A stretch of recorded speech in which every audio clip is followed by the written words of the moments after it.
Evening India आप देख रहे हैं आर्य न्यूज। झारखंड में वायरल दुनिया और नेहा सिंह राठौर कहती हैं जेल में चक्की पीसने से कहीं बेहतर है तलाक। अपनी बेटी की शादी जबरदस्ती अपनी पसंद के लड़के से करवाने वाले अंकल जी लोग बड़े चिंतित हैं। दहेज के लिए बेटे को इमोशनली ब्लैकमेल करके उसकी प्रेमिका छुड़वाने वाली माताजी लोगों में डर का माहौल है। कई सालों तक प्रेमिका से रिलेशन में रहने के बाद जाति और गोत्र के नाम पर निकल भागने वाले पुरुष भयभीत हैं और बेरोजगार प्रेमी को पापा नहीं मानेंगे का बहाना देकर सरकारी बाबुओं से शादी ब्याह करने वाली महिलाओं में बेचैनी बढ़ती जा रही है। बीते दिनों जिन जघन्य तरीकों से कुछ पुरुषों की हत्याएं हुई हैं, उसके बाद से नैरेटिव गढ़ा जा रहा है कि सभी महिलाएं संभावित साजिशकर्ता और पतियों की हत्यारिन हैं और सभी पुरुष खतरे में हैं। एक घटिया किस्म का नैरेटिव बनाया जा रहा है कि सभी पतियों को अपनी पत्नियों से सावधान रहने की जरूरत है और आपकी पत्नी किसी भी दिन आपकी हत्या करवा सकती है। ये बेहद गंभीर बात पूरे सोशल मीडिया पर मजाक के रूप में फैलाई जा रही है, जिसमें महिलाएं भी बढ़ चढ़कर हिस्सा ले रही हैं।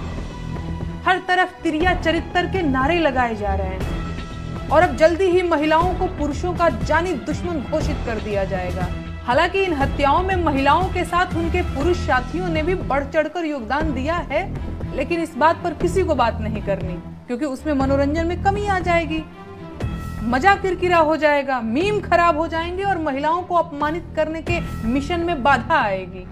जबकि सच ये है कि हत्या की इन वारदातों से डरकर अभी तक किसी लड़के ने शादी से इनकार नहीं किया है, लेकिन कुछ काबिल लोगों ने मांग की है कि अब शादी से पहले कुंडली के साथ साथ लड़कियों की कॉल डिटेल्स की भी जांच होनी चाहिए। मैं कहती हूँ बिल्कुल होनी चाहिए, लेकिन सिर्फ लड़कियों की कॉल डिटेल्स ही नहीं, लड़कों की कॉल डिटेल्स की भी जांच होनी चाहिए। ऐसा तो नहीं है कि जीवन साथी की हत्या सिर्फ महिलाओं ने की है। आंकड़े उठाकर देखेंगे तो पुरुषों के हाथ ज्यादा खून से सने मिलेंगे, लेकिन समाज ने इस चीज को इतना नॉर्मलाइज कर दिया है कि ये सब तो होता ही रहता है। चिंता की बात तो ये है कि अब महिलाएं भी इन अपराधों में शामिल पाई जा रही हैं। समाज में विवाहेतर संबंधों के चलते हत्याएं पुरुषों की भी हुई हैं और महिलाओं की भी। ऐसी हत्याओं में सिर्फ औरत या सिर्फ पुरुष को जिम्मेदार बता देना एक बेवकूफाना बात है। कोई पुरुष अगर अपने एक्स्ट्रा मैरिटल अफेयर के चलते अपनी पत्नी की हत्या करता है, तो क्या उस अपराध में एक अन्य स्त्री इनडायरेक्ट तरीके से शामिल नहीं है?